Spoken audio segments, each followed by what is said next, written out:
देशवाद और देहात के दो टॉपिक जिसका नाम है पांचवी रिपोर्ट और पहाड़ी लोग। तो सबसे पहला जो हमारा पॉइंट स्टार्ट होता है वो है पांचवी रिपोर्ट। तो 1813 ईस्वी में ब्रिटिश संसद में एक रिपोर्ट पेश की गई थी जिसे पांचवी रिपोर्ट के नाम से जाना जाता है। ये हमारे लिए इसलिए जरूरी है क्योंकि इसमें भारत में जो ईस्ट इंडिया कंपनी थी उसके प्रशासन और क्रियाकलाप के बारे में लिखा गया है। इसके प्रशासन और क्रियाकलाप के बारे में बताया गया है। ये थी पांचवी रिपोर्ट। क्योंकि जब ब्रिटेन से ईस्ट इंडिया कंपनी भारत आई थी तो तभी से ही वहां से इसके कामकाज पे बारीकी से नजर रखी जाती थी, क्योंकि ब्रिटेन में बहुत सारी ऐसी कंपनियां थी जो भारत और चीन के साथ व्यापार करना चाहती थी, लेकिन ईस्ट इंडिया कंपनी को ही सिर्फ भारत और चीन के साथ व्यापार करने का एकाधिकार मिला हुआ था। सिर्फ वो ही भारत और चीन के साथ व्यापार कर सकती थी। अब इसमें दूसरी कंपनियां चाहती थी कि वो भी यहाँ पे आके व्यापार करें। इस कारण से वो कुछ ऐसा चाहते थे कि जो ईस्ट इंडिया कंपनी को जो एकाधिकार मिला है वो क्या हो जाए, समाप्त हो जाए और हमें भी उनके साथ व्यापार करने का अधिकार मिल जाए जिससे हमें भी फायदा हो। और यहाँ तक कि कुछ कंपनियों ने तो ऐसा भी कहा था कि जो बंगाल पर जीत हुई है, बंगाल पर जो विजय प्राप्त किया है, उसका फायदा सिर्फ और सिर्फ ईस्ट इंडिया कंपनी को मिल रहा है। पूरे ब्रिटेन को, पूरे देश को इसका फायदा नहीं मिल पा रहा है। ये कुछ कंपनियों का कहना था। इसके अलावा ईस्ट इंडिया कंपनी के काम की जांच के लिए बहुत सारी समितियां भी बनाई गई थी कि वो उसके कामकाज की जांच करेंगे। उसमें से एक समिति थी प्रवर समिति। प्रवर समिति ही वो समिति थी जिसने पांचवी रिपोर्ट को तैयार किया था। अब आपसे पूछा जाए कि पांचवी रिपोर्ट ब्रिटेन संसद में 1813 ईस्वी में पेश की गई थी और उसके अलावा पांचवी रिपोर्ट प्रवर समिति द्वारा तैयार की गई थी। ये सारी कुछ इंपॉर्टेंट लाइन है जो आपने पांचवी रिपोर्ट के बारे में याद करनी है। तो इसका जो फर्स्ट पॉइंट है वो हमारा कंप्लीट हो गया, जो क्या है, पांचवी रिपोर्ट है। अब वापिस से आपको मैं समझा देती हूँ। पांचवी रिपोर्ट 1813 ईस्वी में ब्रिटिश संसद में पेश की गई थी। इसके अलावा ये प्रवर समिति द्वारा तैयार की गई थी क्योंकि जब ईस्ट इंडिया कंपनी यहाँ आई थी तो वहां उसी टाइम से बारीकी से इस कंपनी पर नजर रखी जा रही थी, इसके कामकाज पर नजर रखी जा रही थी। पांचवी रिपोर्ट में 1002 पेज है। अब इतने ज्यादा पेज है इसमें, लेकिन इसके अलावा अगर हम देखें तो 800 से ज्यादा पेज तो इसमें जो जमींदार है या फिर जो रेत यानी कि जो किसान है उनकी एप्लीकेशन से ही भरे हुए थे तो इसमें 1002 पेज, लेकिन बहुत सारे पेज ऐसे थे जो जमींदार और किसानों की एप्लीकेशन यानी कि अर्जियों से ही भरे हुए थे, क्योंकि दूसरी कंपनियां भी थी जो यहाँ पर आके व्यापार करना चाहती थी। इस कारण से वो कुछ ऐसे पॉइंट ढूंढ रही थी ताकि उन्हें भी यहाँ पे आके व्यापार करने का मौका मिल सके। तो ये थी हमारी पांचवी रिपोर्ट। उसके बाद में हमारा जो सेकंड पॉइंट है वो आता है कुदाल और हल। मैं यहाँ पर लिख देती हूँ कुदाल और हल। कुदाल और हल।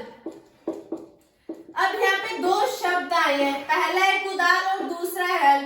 पहले हम इस डेफिनेशन के बारे में देख लेते हैं। पहले हम इस लाइन के बारे में समझ लेते हैं कि जो कुदाल है वो क्या है, पहाड़ी लोगों का प्रतीक है। यानी हम इसमें पहाड़ी लोगों के बारे में पढ़ने वाले हैं। और जो हल है वो संथाल लोगों का प्रतीक है, यानी हम इसमें संथाल लोगों के बारे में पढ़ने वाले हैं, यानी कि पहाड़ी लोग और संथाल लोग। अब इसका अगर हम देखा जाए यानी कि अगर हम इनके प्रतीक देखें तो पहाड़ी लोगों का प्रतीक है कुदाल और संथाल लोगों का प्रतीक है हल। यानी ये कृषि के टाइम में पहाड़ी लोग तो कुदाल का यूज किया करते थे और जो संथाल लोग थे वो हल का यूज किया करते थे। इस वीडियो में सिर्फ और सिर्फ हम पहाड़ी लोगों के बारे में पढ़ने वाले हैं, संथाल लोगों के बारे में हम नेक्स्ट वीडियो में पढ़ेंगे। तो सबसे पहले आते हैं पहाड़ी लोग।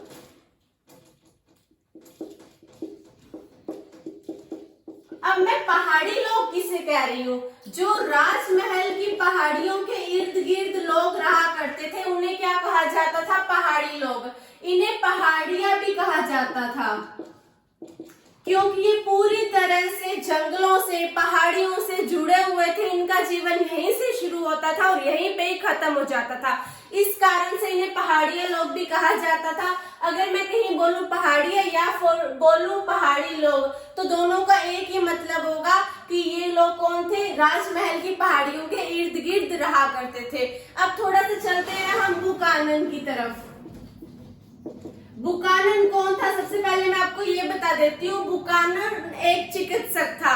वो एक ईस्ट इंडिया कंपनी का एक कर्मचारी भी था जो यात्रा किया करता था, और यात्रा में वो जो कुछ भी देखा करता था, जैसे कि उन्होंने कुछ भी देखा कि वहाँ के लोग, वहाँ का एटमॉस्फेयर, एनवायरनमेंट, जो भी चीज उन्होंने देखी, जो कुछ भी उन्होंने महसूस किया, उस सारे को वो अपनी डायरी में नोट कर दिया करता था। इसके बदले में जो ईस्ट इंडिया कंपनी थी उसकी यात्रा का खर्च भी उसे दिया करती थी। तो ये था बुकानन। अब बुकानन जब यहाँ पे गया, यानी राजमहल की पहाड़ियों में गया, तो बुकानन ने लिखा है कि ये जो पहाड़ियां हैं वो अभेद्य है, यहाँ पे बहुत ज्यादा खतरा है, बहुत ज्यादा खतरनाक है ये इलाका। और इसके अलावा हर कोई यात्री यहाँ पे जाने की हिम्मत भी नहीं दिखाता है। जैसा कि बुकानन यहाँ पे गए भी थे, लेकिन बाद में इन्होंने ये भी लिखा है कि ये जो पहाड़ी लोग थे उनका व्यवहार बहुत ही शत्रुता भरा हुआ था, यानी कोई भी इनसे अच्छी तरह से बात नहीं कर रहा था, कोई इनसे मिल नहीं रहा था। इस तरह के लोग थे, इनका विरोध भी कर रहे थे। पहाड़ी लोग इनका, यानी कि बुकानन का विरोध भी कर रहे थे। अब इसका विरोध क्यों कर रहे थे वो, इसे हम आगे समझेंगे। उससे पहले हम ये समझेंगे कि जो पहाड़ी लोगों का जीवन कैसा हुआ करता था। और जो पहाड़ी लोग थे वो झूम कृषि यानी कि झूम खेती किया करते थे। झूम खेती क्या होता है, मैं सबसे पहले आपको ये समझा देती हूँ। कोई इलाका है, अब उस इलाके पे क्या किया जाएगा, यानी वहां जंगल है, जंगल को काट दिया जाएगा, जला दिया जाएगा। अब उसकी जो राख है वो उर्वरकता का काम करेगी। थोड़े टाइम के लिए, कुछ सालों के लिए यहाँ पे खेती की जाएगी। अब थोड़े टाइम बाद खेती करने के बाद क्या होगा, इस जमीन को वो छोड़ देंगे, किसी और जमीन पर चले जाएंगे, वहां पे वो जंगलों को जला देंगे, उसकी राख उर्वरकता का काम करेगी, वहां पे कुछ साल तक खेती करेंगे, फिर इस जमीन को छोड़ देंगे, किसी और जमीन की तरफ चले जाएंगे।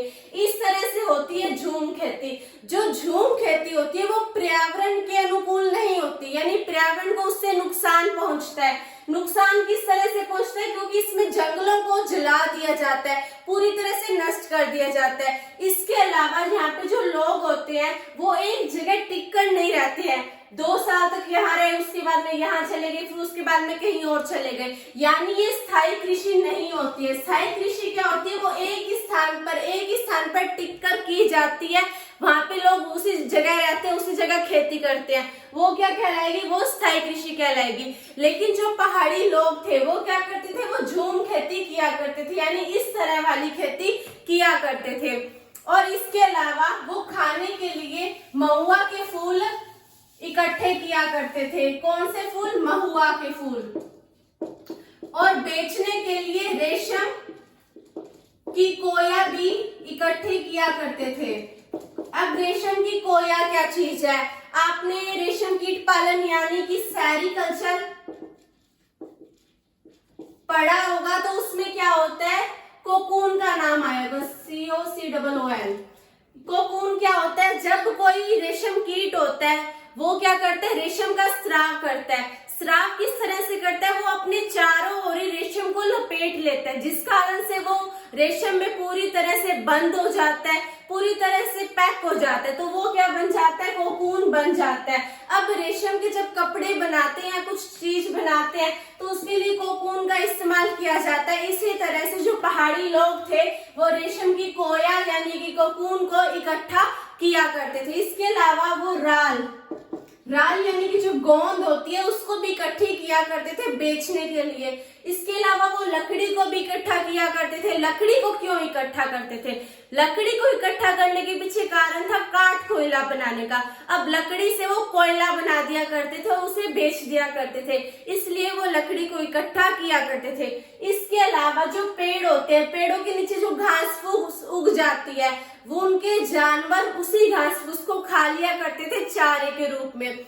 और जो ये पहाड़ी लोग थे वो इमली के पेड़ों के आसपास ही अपनी झोपड़ी बना लिया करते थे, वहां रह लिया करते थे, और आम के पेड़ के नीचे वो आराम कर लिया करते थे। अब ये सारी बातें सुनकर आपको ऐसा लग रहा होगा कि इनका जो जीवन है वो जंगलों से कितनी अच्छी तरह से, कितनी मजबूती से जुड़ा हुआ है। इस कारण से भी इन्हें पहाड़ियां कहा जाता था।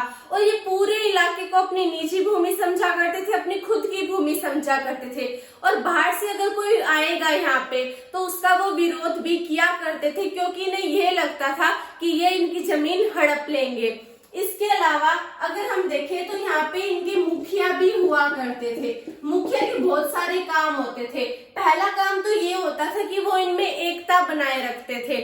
एकता किस तरह से बनाएंगे? अगर किसी में झगड़ा हो जाएगा तो उसको भी सुलझाना पड़ेगा, तो इस तरह से इनकी एकता बनाए रखते थे। दूसरा, झगड़ों को सुलझाते थे।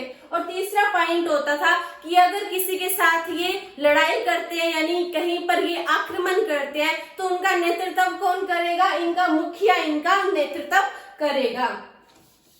और बहुत बार ऐसा भी होता था कि जो पहाड़ी लोग हैं, यानी पहाड़ियां हैं, वो मैदानी भाग पर आक्रमण कर दिया करते थे, क्योंकि जो मैदानी भाग पर किसान रहते हैं, लोग रहते हैं, वो क्या करते हैं? वो स्थायी कृषि करते हैं, वो एक ही जगह पर रह के खेती किया करते हैं। अब कई बार क्या होता था, जो पहाड़ी लोग हैं वो मैदानी भाग वाले लोगों पर आक्रमण कर देते थे, उन्हें लूट लिया करते थे। इसके पीछे बहुत सारे कारण होते थे। पहला कारण ये होता था अभाव या फिर अकाल। अभाव और अकाल का ये मतलब है कि पहाड़ी लोगों के पास किसी चीज की कमी होती थी, उस कमी को पूरा करने के लिए ये मैदानी भाग के लोगों पर आक्रमण कर दिया करते थे और उस कमी को पूरा कर लिया करते थे। दूसरा पॉइंट आता है ताकत का प्रदर्शन। ये अपनी शक्ति दिखाने के लिए भी कि हमें कितनी पावर है, कितनी ताकत है, ये दिखाने के लिए भी ये आक्रमण कर दिया करते थे। और तीसरा पॉइंट होता था राजनीतिक संबंध बनाने का। ये राजनीतिक संबंध भी बनाना चाहते थे उनके साथ, इस कारण से ये आक्रमण कर दिया करते थे। इसके अलावा अब इतनी बार आक्रमण करेंगे तो यहाँ के जो जमींदार है वो भी इनसे परेशान हो जाएंगे। इस कारण से यहाँ के जमींदार कुछ ले देकर इनसे शांति की मांग किया करते थे, यानी अब इनके थोड़ा सा धन दे देंगे तो इसके बदले में क्या करेंगे, जो पहाड़ी लोग हैं वो इन पर आक्रमण नहीं करेंगे, इन्हें नहीं लूटेंगे।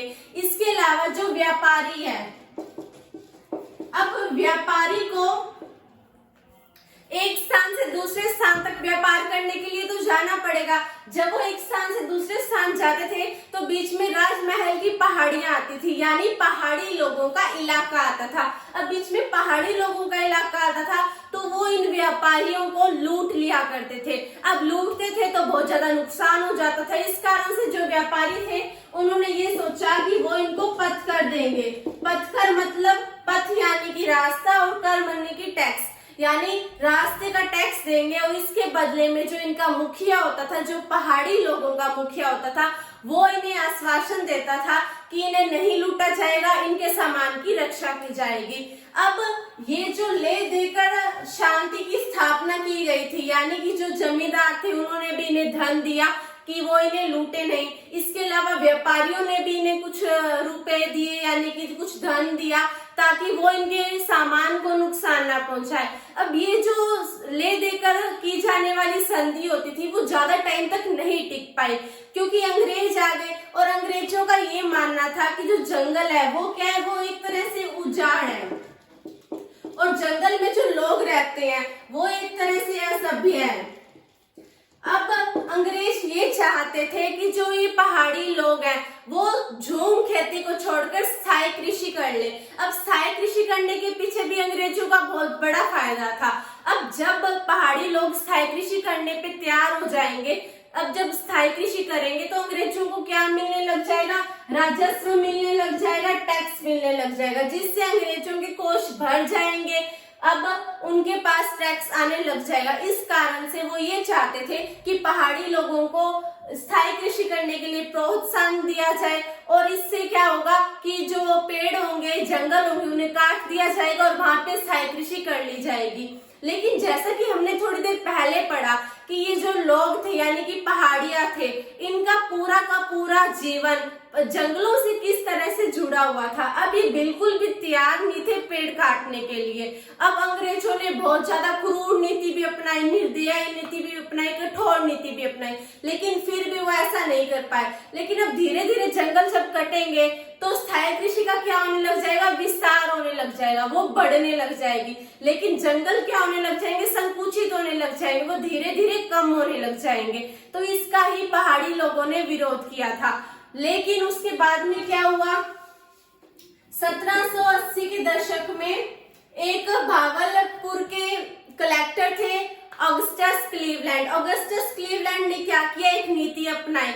उन्होंने ये सोचा कि अगर हम पहाड़ी लोगों के मुखिया को वार्षिक भत्ता दे दें और इसके बदले में उनका जो मुखिया है वो उन पर मतलब शांति बनाए रखे, उनको स्थायी कृषि करने के लिए उकसाए, प्रोत्साहन करे, और इससे हमारा स्थायी कृषि वाला काम भी बन जाएगा और उनमें शांति की स्थापना भी हो जाएगी। उन्होंने तो ये सोचा कि जो मुखिया उसको हम वार्षिक भत्ता यानी कि कुछ इनकम दे देंगे और उसके बदले में वो शांति यहाँ पे स्थापित कर देगा। लेकिन इसमें भी बहुत ज्यादा मुश्किल आ रही थी, क्योंकि बहुत सारे मुखिया ऐसे थे जो भत्ता लेने के लिए तैयार ही नहीं थे, और जिन्होंने भत्ता लिया उनको समर्थन नहीं मिल पाया। मतलब जो लोग भत्ता ले लेंगे यानी जो मुखिया भत्ता ले लेंगे, जब वो अपनी जगह जाएंगे यानी राजमहल की पहाड़ियों में जाएंगे तो उनके ही लोग उनका विरोध करने लग जाएंगे कि तुम तो अंग्रेजों की तरफ हो गए हो, तुम तो उनके गुलाम बन गए हो, इस कारण से हम तुम्हें अपना मुखिया नहीं मानते, तुम्हें मुखिया की कुर्सी से हटा देते हैं, तुम्हें